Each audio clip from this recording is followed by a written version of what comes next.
Hey, this is Wilson. No Jason this week as always. No Galvez either.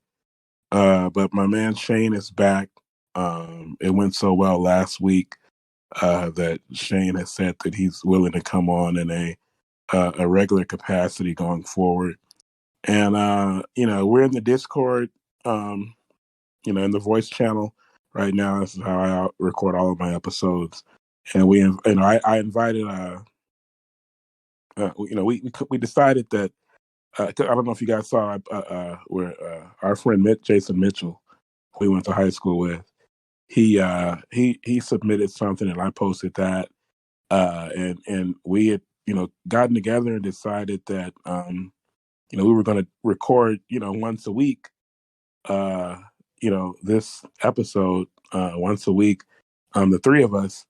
But I sent Mitch a link and everything, and he's not here right now. So I told him, he can hop in at any time. We'll see what happens with Mitch. But me, Shane, and I can hold it down. So we're gonna start. We're gonna talk about Darvin Ham was introduced today as the new head coach of the Lakers.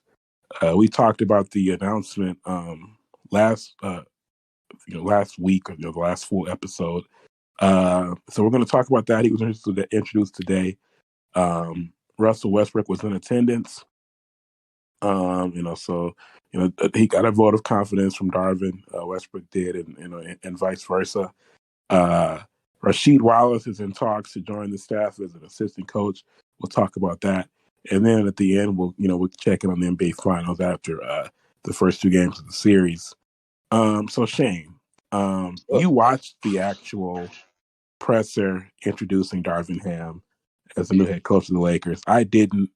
I have the the ESPN write up pulled up here to reference quotes and stuff like that. But you actually watched it. What were your impressions of Darvin Ham and his introductory presser as he was welcomed as the new head coach of the Lakers? I was very impressed, and he exceeded my expectations. Some of the things that Jason decided to show up. Some of the things that came to my attention when he said whether they were whether it gets coaches with head coaching experience or not. He wanted coaches who can actually get on the floor with the team and work with them. Now that's a weird thing because like a lot of the coaches you see, head coaches are not like middle aged man or whatever, and they can't move like that. So it's going to be some younger virgin coaches coming, hence possibly Rasheed Wallace. So that drew me in. I was impressed and surprised he shouted out Russell Westbrook there. And I was surprised Russell Westbrook showed up like that and supported. And good to hear that he still in the fold and about to work out. And the thing that drew me was he's talking about bringing in the 4 out 1 in offense he ran in Milwaukee, which I was explaining last week. So, and then what really was like did it for me was like that when they asked him, do you feel pressure being a first year head coach coming to the Lakers? And he explained that story when he got shot in the face accidentally, Mm-hmm. and said, when that happens, either you get fearful or fearless. And he said, I'm fearful. I'm fearless. Fearless. And it's just basketball. That was okay. Okay, it's on now. That was like, all right. Yeah, because as soon as if he goes 5-10 or something like that, all the heat gonna come and he gonna have to take all that. So him saying that is like, okay, all right, you good with me. And the other thing I was like flew under the radar, even though it's not the same level. He was a GM in the G League as well as a head coach in the G League, which is again not the same level, but that brings another dynamic to it. So which we didn't have for Frank Vogel, two GMs and him and Rob Pelinka actually constructing the roster this time. So, and then Rob Pelinka then saying they're trying to train younger this time around. So it's It's gonna be an interesting summer. That's what I'm gonna say. Mitch. Before I get to Mitch and his thoughts, uh, Shane, could you explain to the people again this 4-in, 1-out offense and how you think it might look with the Lakers having LeBron, Westbrook, and Anthony Davis? Okay, so for those who want to get a closer deep dive into it, you can follow Laker Nation on YouTube. Uh, there's somebody there, I believe, named Sean Davis. He broke down the offense, did a whole video of it, and basically like four people on the wing spread out, and one person in the middle, and there's one person in the dunker spot, but the person in uh, dunker spot takes turns, or the team takes turns, which is if you saw Giannis bringing the ball up the court most of the time, and then he's surrounded by three or four shooters on the wings. And you might see one person in the middle. So it's gonna be most of those type of sets. So you might see AD and Bron switch up, be on and bring the ball up on the fly, and see Westbrook in the dunker spot cutting, or they might switch spots. So it means it's gonna have to get a lot of cats with versatility, who's able to shoot at a decent level, and you might see AD do some different things on offense as opposed to giving the ball in the post and get out the way, or giving the high posts and spot up somewhere. So, but they have to get the right pieces in order to do it, which means probably like um, what you call it, a five who can shoot like a Brick Lopez type. I'm hearing some murmurs about maybe getting Kai Soto in the draft in the second round, or Thomas Bryant's name's been floating a little bit. It, so it's gonna be a different lineup next year. All right, Mitch. I know you already touched on Darvin in your little segment that you submitted last week. But now that he's been introduced, I ask you also, like I asked Shane, what are your thoughts on his introductory press conference? And did it make you more excited or less excited about his prospects as head coach of the Lakers? I think it makes me, I probably have the same level of excitement. Okay, it's a push. Yeah, it's a push. It's a push because I mean, you don't really learn too much from introductory, you know, press conferences. What we heard, like Shane was mentioning, is like, oh, okay, he had very high praise for Westbrook, but we kind of already knew that. That sounded like it was one of the prerequisites to get the job in the first place. So we kind of already knew that he probably already thought highly of Russ and probably had a plan to use Russ. So, we didn't learn too much, and I think we really have to wait until the roster is constructed for me to get like, okay, yeah, let's do this, you know? Yeah, I think, and I was thinking about it earlier.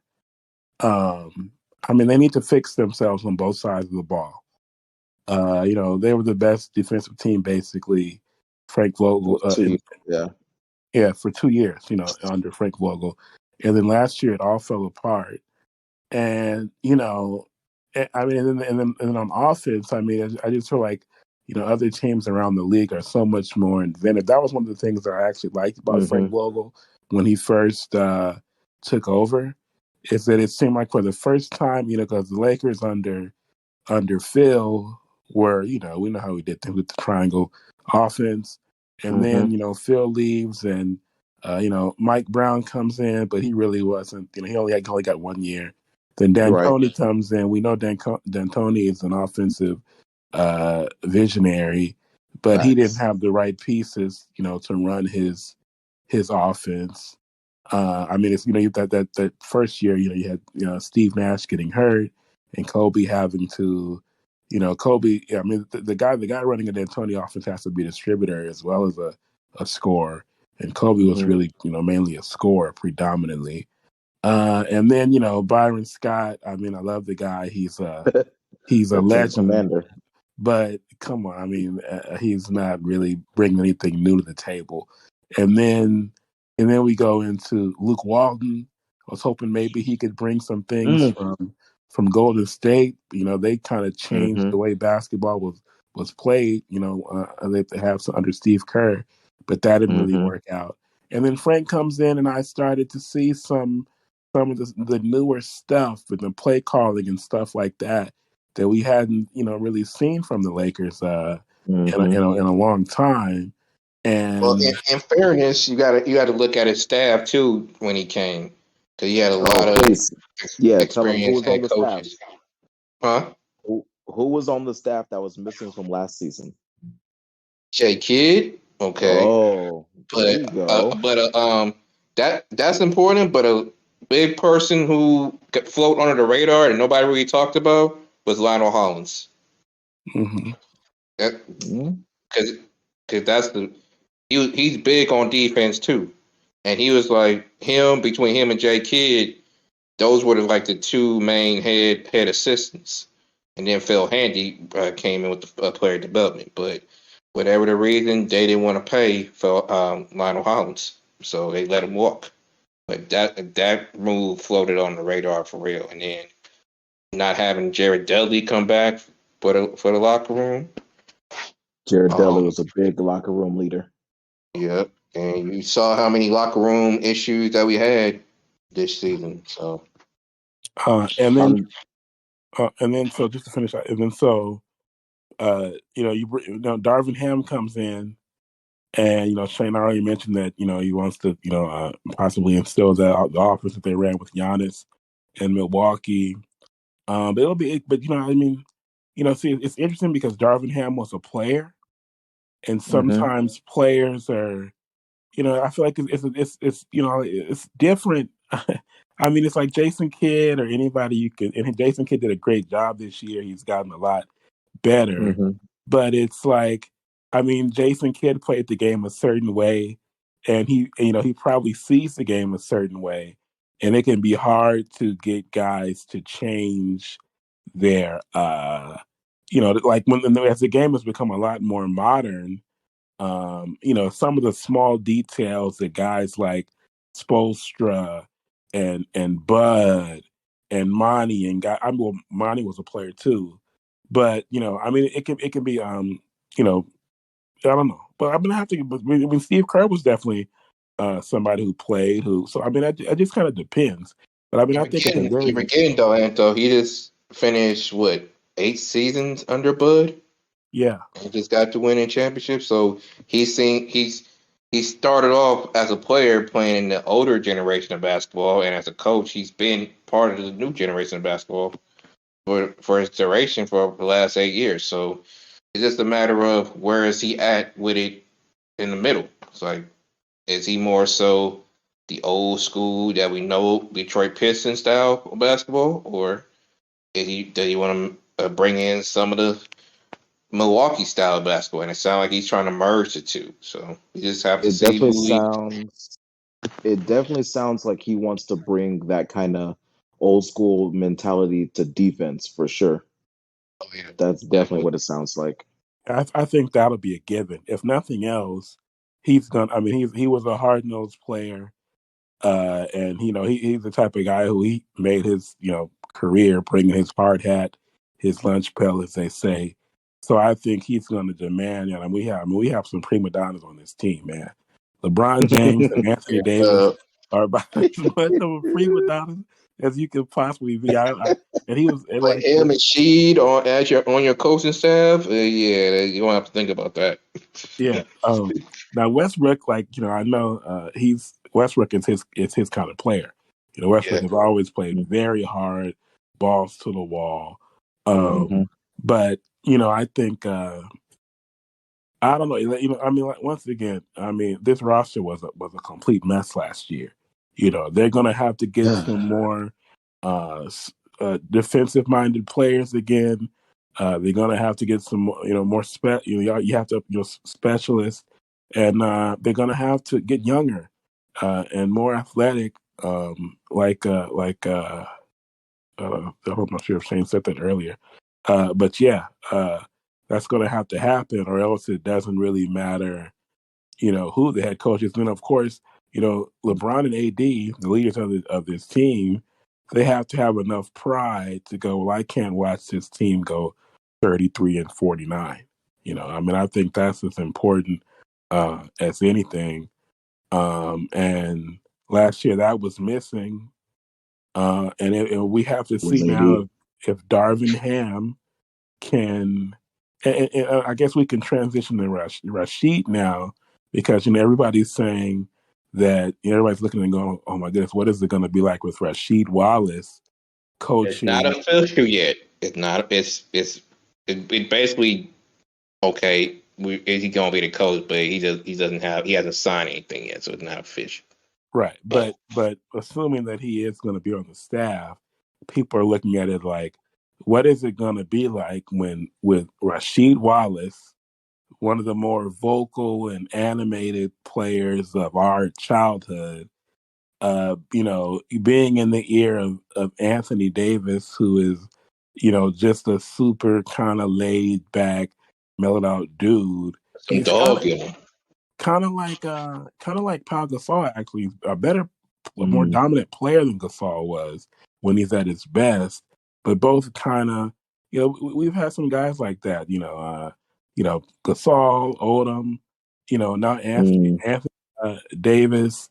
I mean, even going back to the old Shaq and Kobe teams. I mean, if you think of the 20 years of Kobe, uh, I mean, most of the key guys were more of the laid back, they're not taking everything so seriously, fired up all the time, and with the intensity that Kobe had, and that includes, Shaq, who was as dominant as he was. That's why he and Kobe sometimes didn't get along, because true. Shaq wasn't somebody who every single day was in practice, and even in games. I mean, he was so great, but it's not like he was giving maximum effort, full intensity necessarily all the time. So we've had a lot of guys like that, and even, I mean, LeBron, another guy who, especially at this point in his career, I mean, you can't take it from LeBron's production over the years. I mean, you could never doubt his how seriously he's taking the game of basketball, but he's not a rah rah guy like that either. But what I think is interesting, and I said this on Twitter today, is that Rasheed Wallace was an underachiever in a sense. I mean, Anthony Davis has been great. He's been All NBA, many times. He's won a championship, but at this point in his career, we kind of look at Anthony Davis and go like, come on, bro, like toughen up. But right, it's interesting that Rasheed Wallace was really an underachiever too during his career. I always felt like, he never averaged 20 points or 10 rebounds in a season. At most he was like a 19-8 guy, but he should have been on the same level statistically as Duncan and Garnett and Weber and Nowitzki and his like contemporaries back then, and he wasn't. Hmm. So actually, Rasheed and Anthony Davis may have more in common than, not to take away, especially in New Orleans and that first year with the Lakers. Anthony Davis was still a dominant player, but I think they might have actually more in common, Rasheed and Anthony Davis, than people that it seems like on the surface.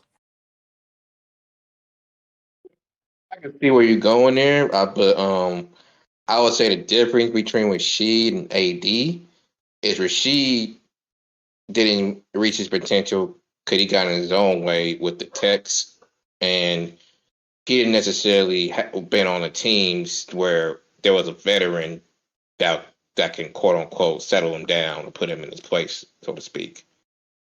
AD is more so the Lamar Odom type, whereas you gotta like shake him so to mentally or physically, just like uh, let's go get it. So he has to be pushed a certain way to get in that dominant mode or get his body right. 'Cause I don't know when he last year when he came in 20 pounds with heavier with muscle. I mean, yeah, I might have helped for a little bit early on, but you notice he wasn't moving right. And it wasn't until he decided, okay, I need to slim down more, shed some of his weight, where he started seeing flashes of the old Anthony Davis. So I never him is saw more any so. flashes of Anthony Davis last season. He played like complete trash. Whenever he was on the floor, he played like trash. I mean, Yeah, not there used to be. I not mean, that game against Embiid. but that was like one game. It was few and far between. Like he used to have a little bit of like competitiveness, and he'd dunk and he'd scream or something like that. Like when he was pumped up. And like I said, if you're out there averaging 28 and 12, I mean, you're pretty much playing as hard as you can play. But it seems like he Really? can't.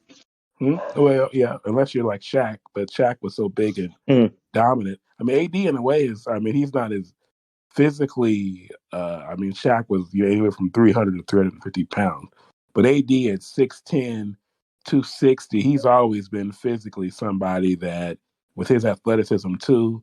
He's never been. He's pretty much overmatched everybody that he's played against. Also, you got to With his, remember too. You got to remember too. Is a key factor about AD. He's he's not quote unquote the prototypical big man. He was a point guard who got a growth spurt. yes, You know what I'm saying? So He he still has he's still finesse from being a point guard in his younger days. So he's not the he didn't have Sarge with Shaq and Sarge is in Shaq's ear talking about you got to punish these people in the post. He didn't have that. okay. It was I'm a point guard, but I'm not really being looked at like that. And all of a sudden, senior year, I'm up there now. You know what I mean? Okay, So but he's been playing power forward in the NBA for how many years? How long do we keep giving him that excuse? Like, I mean, like even Powell needed some push. You know, so he's the type you need to constantly be pushed. And then when he got that ring, the motivation just went all the way down. You yeah, know what I mean? that's what I was about to say is that when he was in New Orleans, he was, he was doing his thing, but he got here and he got that ring and in LA and he got that the big extension, and the fire is just not it's not the it's same. yeah, it's Yeah. not there anymore. And LeBron is just, I mean, LeBron, I just think LeBron got to the point where he's like, I didn't expect when LeBron came here, I didn't expect for him to win another ring. I didn't think he'd win a ring with the Lakers, and he did. I think he got to a point where he's like, okay, like what else do I have to prove? Like, do I really need to go out here and play as I mean, like I said, I took some heat last season for saying that he was being manipulative with his play. Like he was playing to get his numbers in Oh, a that's in a facts. in a way that people would say, "Oh, well, look, he got 30. It's not his fault." Oh, for But sure. he wasn't Definitely really doing that. putting his full foot forward to actually try to win the game like he would, back in the day when when he was younger. So it's like I mean, you just have these superstars, and it's like this all around the league, really. I mean, when we were coming up, man, and you had Kobe and Iverson, and we watched Michael Jordan at the tail end of his career, and Gary Payton, guys who lived and breathed basketball. They took it personally. Kevin Garnett, and winning and losing was everything. And around the league, it's not like that anymore, and it's not like that with these guys on the Lakers. They just have too much money, and these are guys who've already accomplished, you know, everything that you can accomplish. Westbrook doesn't have a championship, but he has all these. And Westbrook, I don't want to put him in the same category because he still plays, really hard. But it's just, I mean, when these guys have, back in the day when, Karl Malone, he freaking labored over not winning a ring, and Charles Barkley. But if they were back then making $40 and $50 million a year, like these guys are now, would it have been as serious to them to try to win that ring, and would it bother them as much now that they don't have it? Probably not. I mean, everything is just so cushy and so good for these guys that winning or losing a basketball game isn't as important as it was for players of, previous generations. That's a solid point for sure. I mean, Fair points. But I think that's what the key factor is in bringing in Darvin Ham. Like he was somebody that wasn't a superstar, that hardly played actually, but when he played, he gave you everything he got, and when he tried to dunk, he tried to break the rim every time he dunked. I mean, so to bringing in somebody like him, who he's quoted like he's gonna hold everybody accountable, and in so many words, the main thing that brought Darvin Ham in was that they thought Vogel was getting punked in so many Vogel words. was getting punked. What he was getting punked.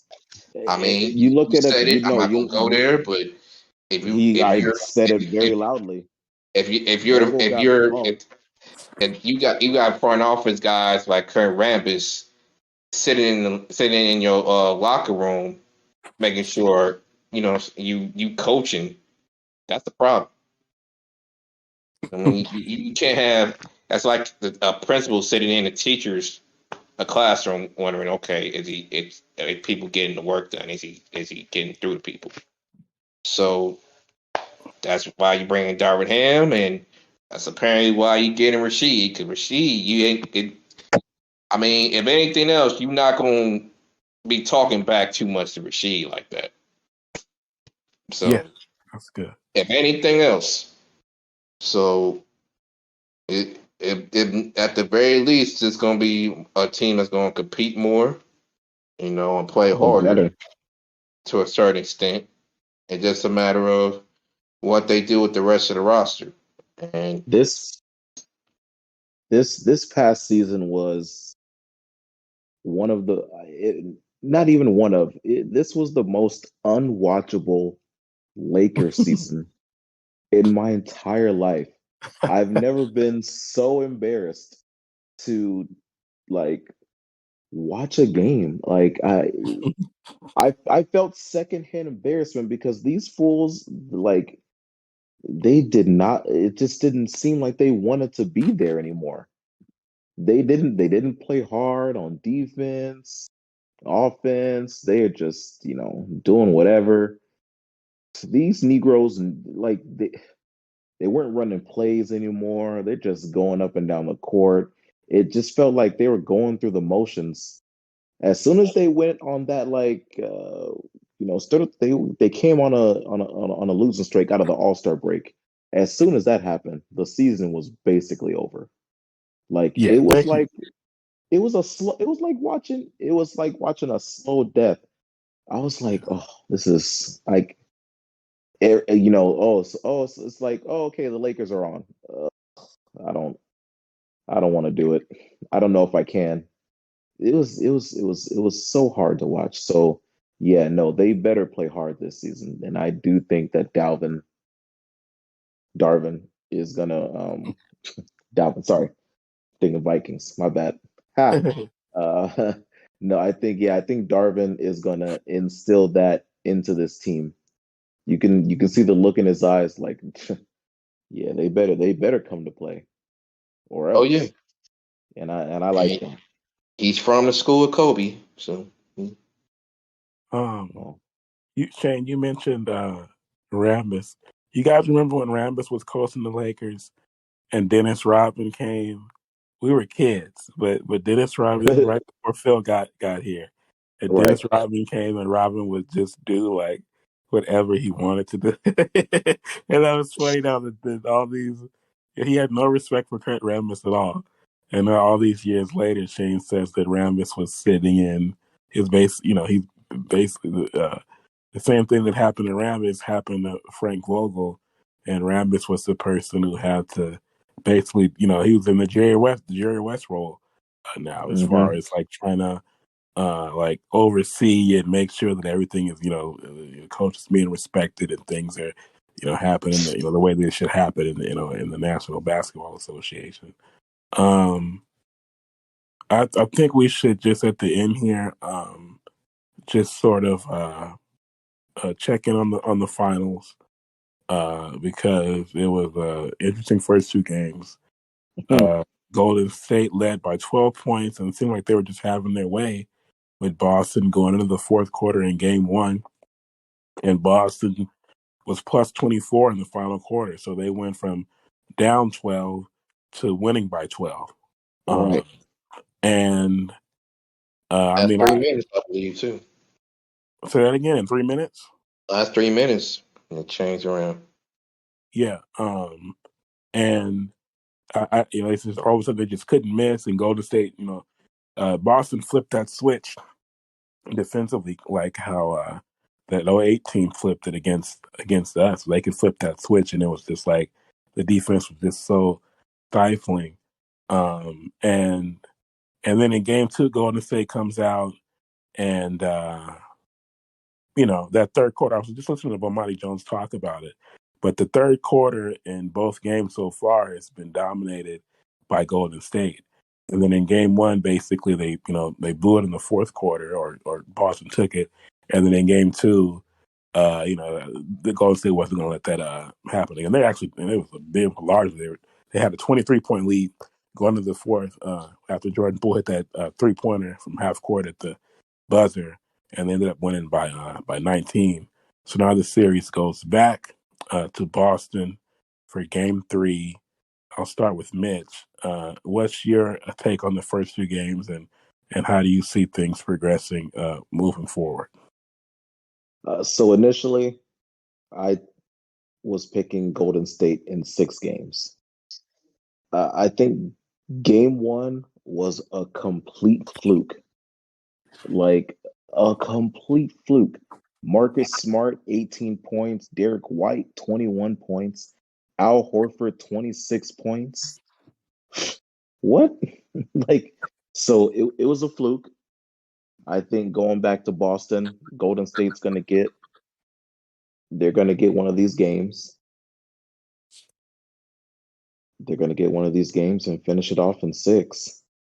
I Okay. mean, I think so far Clay hasn't showed up. Clay is due for a breakout game. When that happens, that's a game one. Jordan Poole had a little, he had his little outburst. He finally brought the floaties out, took him to the pool party. Mm-hmm. But I think, he can break out even more. And if he breaks out, like at the same time, because I feel like Steph has been playing good. Um, I was watching,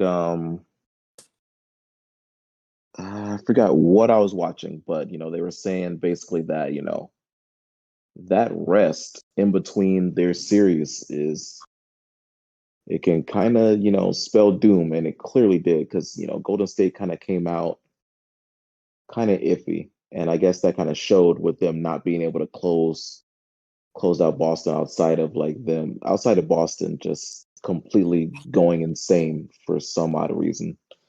Um, that normally does not happen to Golden State. So I still have Golden State in 6, but if Clay becomes Clay, Steph keeps doing what Steph is doing, and Jordan Poole comes out to play, this could be over in 5. Mm. I don't Okay. know if that's Oh, my hate loss go ahead, Cindy. talking, but Go ahead. this Okay. could be over in 5. Okay. I said Golden State in 6. I still got Golden State in 6, but I'm with Mitch. If everything happens like he says happened, I say I see it going 5 as well. For game one, I felt like Golden State took their foot off the gas and got a little cocky. oh, we playing this younger team, we the veterans, they not gonna phase it, da da da. They took it a little personal and, stepped up the energy in the last 3 minutes and whatever, and whatever reason, they just couldn't hit shots anymore. Game two was more like, okay, we're gonna show you why we the Warriors type thing. You saw Draymond get into their heads, doing what Draymond does.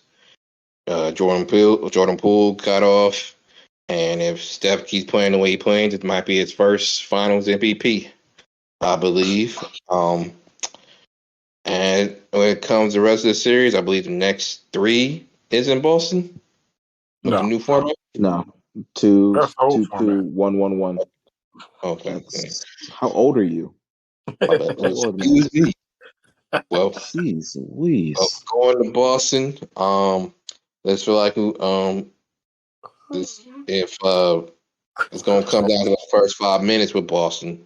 Like to see because I feel like they took a big punch game two, and I'm interested to see what if Tatum's gonna stay quiet or if he's gonna break out sooner or later. But otherwise, yeah, Golden State in six or five. Yeah, I don't know. I just still think like Mitch said, it was see that game one was weird because it's Very like weird. Tatum didn't really shoot well, but it's like that you can't really say that one. He shot he played better in game two, but he was -36 somehow.